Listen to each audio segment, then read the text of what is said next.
So, the 5 seed Raptors are playing the 4 seed Sixers. Probably not a matchup that many people thought would happen at the midpoint way of the season, but here we are. The backdrop is Allen Iverson versus Vince Carter, Kawhi Leonard, Kyle Lowry and co. versus Joel Embiid and Jimmy Butler.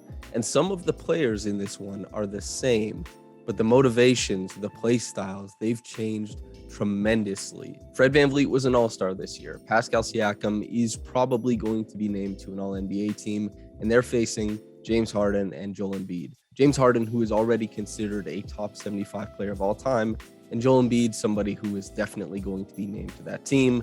Let's get into what makes this matchup go, why the Raptors will win some aspects of the game, why they may lose some, and enjoy the video. So the first thing I want to talk about really is Joel Embiid. He is the NBA's leading scorer. He, per 100 possessions, I believe, has scored more than anybody else in NBA history, even higher than Michael Jordan's highest scoring season. You know, you can get into the funny stats if you want, but he's scoring the hell out of the ball. And the Raptors have done a really good job of guarding him in most of their matchups this year, largely because they hound post-entry passes. And we've seen this against Nikola Jokic as well. The Raptors make sure that teams work really hard to establish a post star, and they want to move the ball away from their post star and into other players' hands. This is what happened in a lot of the other games. We saw the Raptors zone up against the 76ers to make sure that they didn't have to double to shade him or crowd him. We saw them shade him from one pass away. We saw them double. We saw them pressure in a lot of different ways, even going so far as to ignore the usual way of guarding the pick and roll with James Harden and Embiid and bringing the tag man over to resist the front of the rim, Pascal Siakam. Very unique defensive adaptations. The 76ers have responded by putting him in empty side action so that they get an easier look at post entry. But they also responded by putting Joel Embiid in the middle of the floor, taking some of that depth away from his post-ups and just asking him to work from there. In the past, the Raptors have had pretty good luck as far as holding him to bad shooting. Most notably in the game where the 76ers only scored 88 points, Embiid was 2 for 14 outside of 5 feet. It's a super big deal. And in this series, we're going to see the Raptors throw a lot of different looks at them, but it is going to be a mix of 3-2, matchup zone, doubles from the middle, doubles from the baseline. They're going to mix up the looks and try and keep Embiid on edge. And basically the number one thing Embiid can do to outfox them in this way is to be really patient and to make passes that the Raptors don't want him to make. And so when you double, typically you want to create a lane that you want the player to bail out of if you're not getting the turnover. And the Raptors a lot of times are making that lane for Embiid one pass away, which means that the Raptors feel like they can catch up to that pass. They can get back to it and still keep the shell of their defense. What Embiid can do and what a lot of great high-level big passers can do, Pascal Siakam is also considered in this way, they can manipulate the defense further so a better pass comes about. And the Raptors will have to be really diligent and disciplined to make sure that they hold their lanes, protect against cutters, and zone up appropriately so that doesn't happen. And Embiid has to keep searching for weaknesses, and that is where a lot of his points, a lot of the way he passes out, all these types of things will come in this series. Who the Raptors choose to put on Embiid to start is really interesting. If I had to predict something, I would say that they run with their starting 5 of Pascal, OG, Scottie, Gary, and Fred, and OG gets the initial Embiid look. And then the Raptors help off of everywhere else, well, a lot of different places, to make sure that he's not on an island. And then that sets up pick and roll actions where after guarding 77 possessions, I believe, on James Harden this year, Scottie Barnes will also receive that matchup. And so when they go to the Joel Embiid, James Harden pick and roll, which is bread and butter, that's a really great play for them. They'll be able to switch if they please. And if you switch Scottie onto Embiid, you can kind of run the same type of defense as you wanted. You don't have to scram switch him out of there like you would if Fred VanVleet was guarding James Harden. If you want to switch that pick and roll action with Fred, that's going to put you in a ton of trouble because Embiid is now going to have that post up. With Scottie and OG instead, what you're going to get is a great option of OG switching onto Harden, which of course you're comfortable with. And then also, as I said, Scottie switching on Embiid, maintaining that defensive flexibility. When Harden does get the edge, though, the Raptors are absolutely going to surrender points. This is James Harden, even though he doesn't have the same burst that he used to have. When he gets downhill, he's a wizard with the ball. He can spray a pass to anywhere, and he's great at manipulating lanes and defenders to open up his roll man. Embiid, who, while not being a super prolific roll man because of who he was paired with for so long, Ben Simmons most importantly, even Jimmy Butler, he isn't that practiced at it, but his tools, his talent means that he's so much to deal with in that capacity. And so how the Raptors decide how they want to guard Embiid is pretty important. As we've seen in the past, the Raptors have pulled Pascal Siakam off the corner, not given anything to Embiid, and just tried to funnel the ball elsewhere. How Harden takes those possessions in stride and passes the ball around will be of significant importance. Is he going to press to the rim when the Raptors are, putting the 76ers in a place where they have a shooting slump? If it's Thibault or maybe Tobias Harris in the corner and they're not shooting that well, does Harden still press to get to the rim for free throws? Are these things happening? And even more important than that, is Harden bailing out on some of these pick and roll possessions to take isolations? Because Harden was a 35% frequency isolator with the 76ers. Even with Embiid, a terrific pick and roll partner, Harden still took a heap of isolations.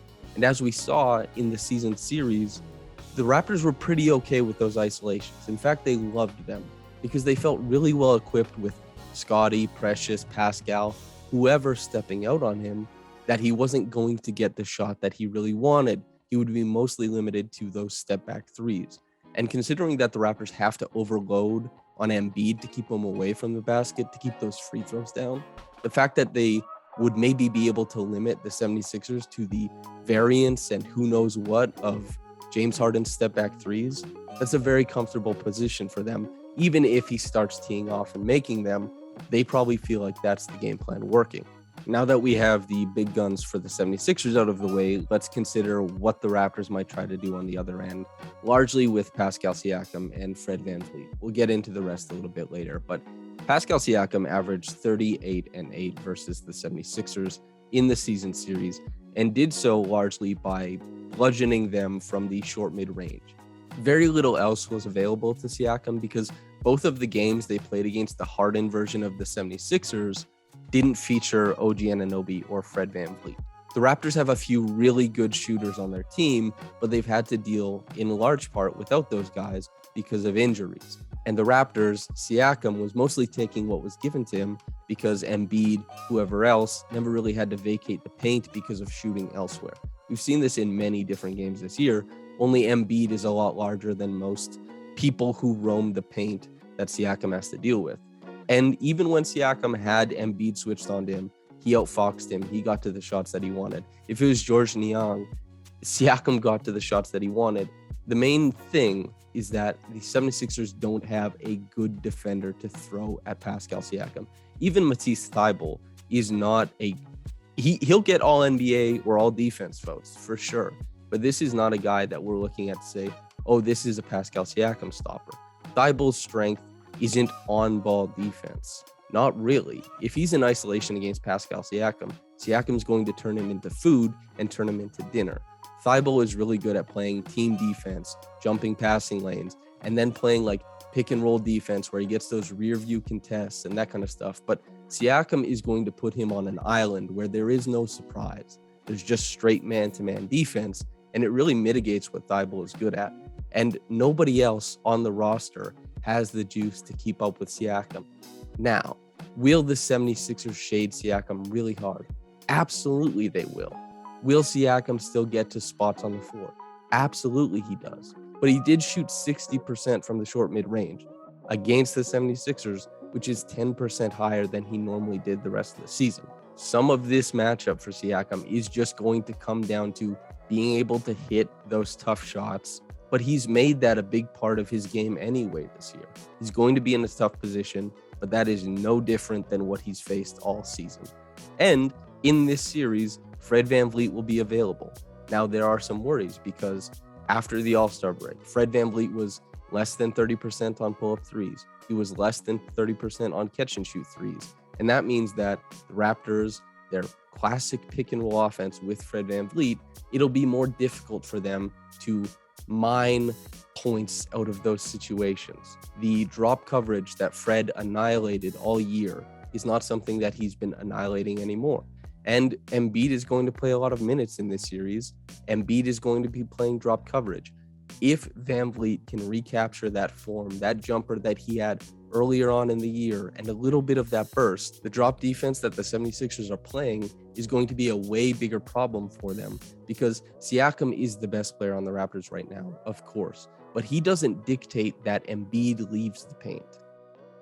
VanVleet can do that, and the repercussions of getting Embiid to leave the paint are wide-ranging, because it means that cuts are more effective to the basket for Scottie or OG. It means that the offensive rebounding of those two and Chris Boucher, Precious Achiuwa, whoever else, it also has way more punch, because a lot of the players on the 76ers can't bang down low with the guys on the Raptors who are going to get after those offensive rebounds, those extra possessions. But I tell you this, Embiid certainly can. So even if Siakam is driving the offense and getting into those, dribble, drive, get to your spot, pop shot, bucket, and keeping the Raptors afloat, I do expect that to happen. You still need the passive benefits of Fred's gravity. And that's been limited a lot since the All-Star break, since Fred's been dealing with his knee injury. How he responds, how the Raptors weaponize him off ball, those are important. But you do need to have some of his on-ball juice, and that has been very limited since. That is a huge question mark. So between the 4 stars that are driving this series, I think that I feel comfortable saying that there's 2 guys that are going to get theirs to their spots. They're going to receive a lot of attention. And some of what they do, Embiid and Siakam, is going to be dependent on how the shooters around them fare. If Georges Niang is shooting really well from catch and shoot, if Danny Green, Thibault, Tyrese Maxey, James Harden, all these guys are hitting their catch and shoot threes, the Raptors defense becomes less tenable, of course. But the same thing goes on the other end. If the 76ers load up on the Raptors, you have Fred VanVleet, who at one point this season was shooting over 50% on catch and shoot threes around New Year's.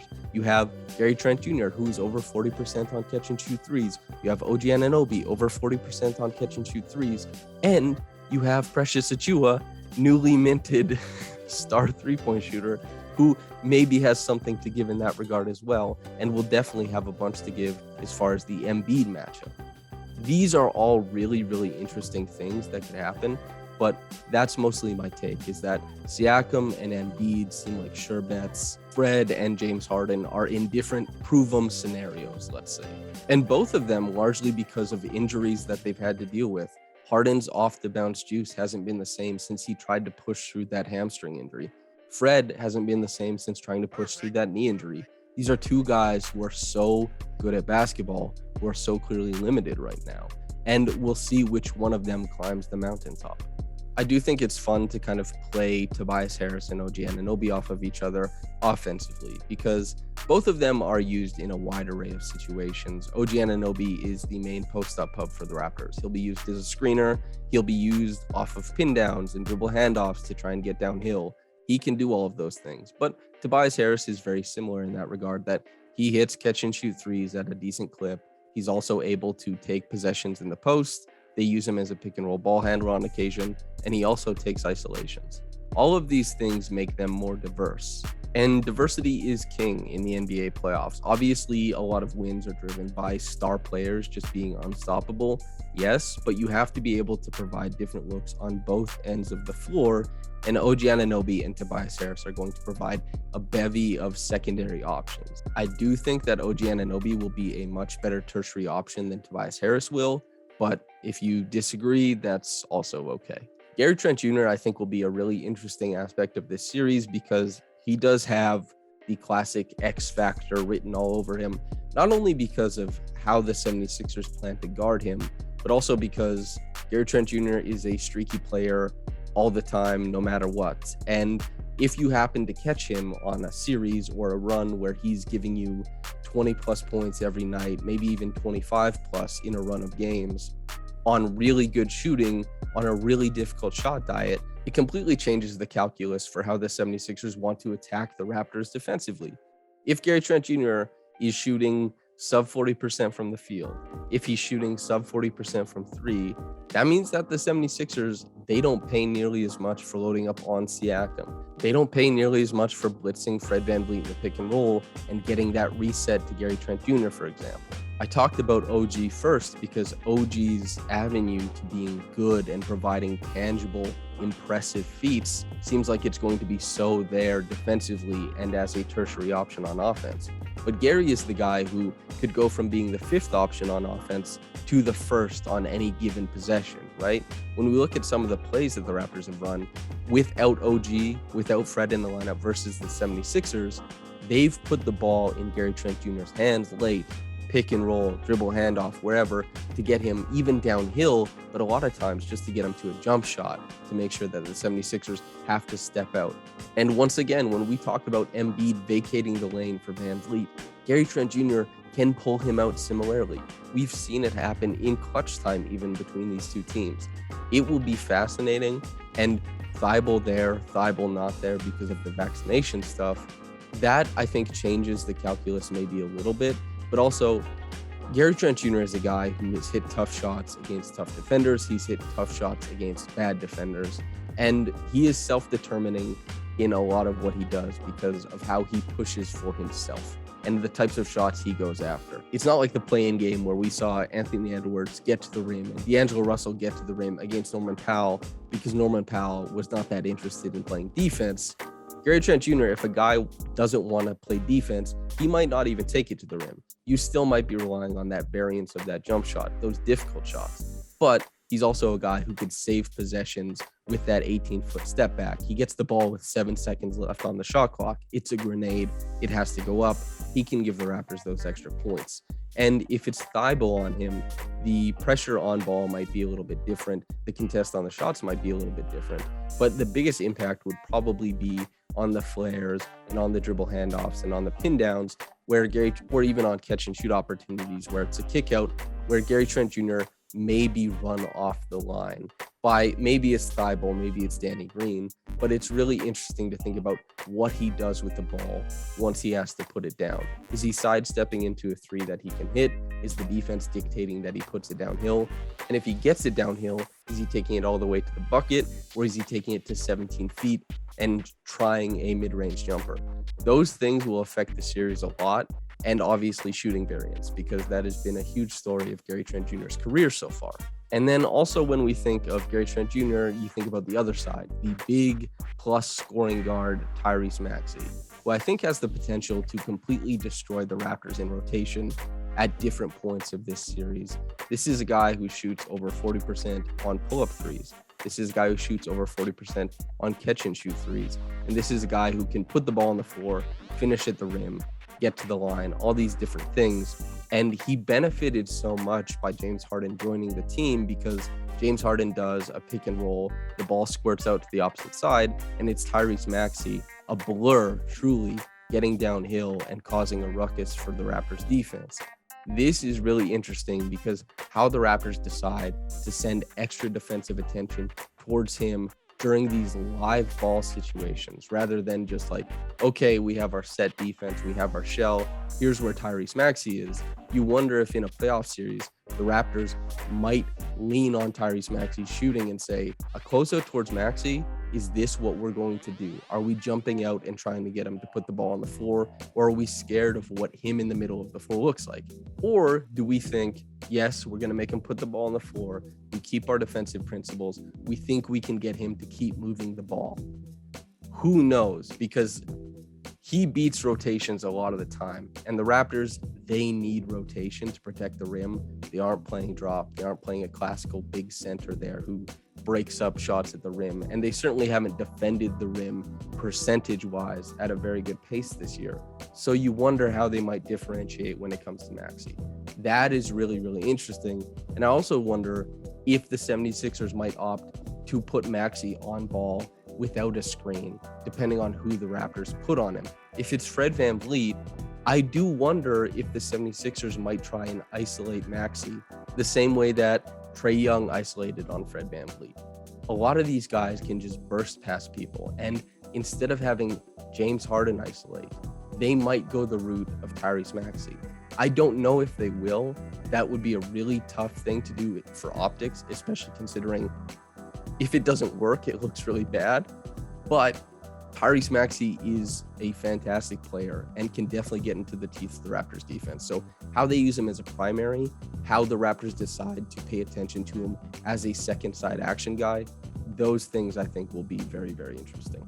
And so Scottie Barnes, I think, is probably the guy you want to talk about now. And Scottie has had trouble inserting himself into the Raptors offense against the 76ers. And that's because the 76ers are a team that they wanted to make the Raptors into shooters. And they weren't going to make Embiid leave the paint. Not really. And so that puts Scottie Barnes in a tough position. If he wasn't facing the 76ers when he was in his great run of form from three, how was he going to impact these games? Mostly as a cutter, but Embiid is still waiting at the rim. Mostly as an offensive rebounder, but there's still guys you have to go beat there. And that also puts him in a situation where, okay, if he's getting those isolations that he made his money on, that he was so good in for so much of the season, it looks different when the 76ers are willing to help off of and have Embiid there in support. A lot of times this season, Scottie Barnes had isolations completely unto themselves. There wasn't that many players waiting in rotation to stop him at the rim. He just got to go at it one-on-one. The benefit of playing with stars, really. And the 76ers shaded him hard because they weren't that scared of the shooting elsewhere. And that's where Fred and OG being on the floor could change the calculus of this matchup as well. That is something that's really interesting to see. It's hard to project because we haven't seen it yet. And I can't really say how the 76ers are going to defend that action, but it will no doubt be very, very interesting. And then the bench. The Raptors have succeeded this year by playing a very weird bench. And especially at the end, they completely did away with the guards. It's just Thaddeus Young, Precious Achiuwa, and Chris Boucher. And how Khem Birch factors in now that the Raptors are quote-unquote fully healthy, that remains to be seen. I don't know if he's going to start. If I had to guess, he won't. And if he's not starting, it's tough to see him jumping one of Precious, Boucher, or Thad in the rotation to get minutes. But it's Embiid, so it's tough to really say. And so on top of that, you have Precious and Boucher, who have come in together a lot of times and just dominated other teams through really great rim protection, grabbing a lot of defensive rebounds, and then on top of that, really getting the Raptors extra possessions on the offensive end. Chris Boucher has been so good at mining those extra possessions this season, and as a cutter, he's been phenomenal, providing extra help, especially for guys like Pascal Siakam. On top of that, Precious Achiuwa, as I talked about, that three-point shooting, it could come around in a big way, and if he's performing well, he could dictate that somebody in the Raptors starting lineup leaves that lineup so that he can just guard Embiid from the jump. Because Precious is one of the best defenders on the Raptors. You could make the argument that over a certain amount of time, he has been the best. And he's had just unbelievable performances against Embiid. If the Raptors want to go from the outset and put him on Embiid, that's an interesting look.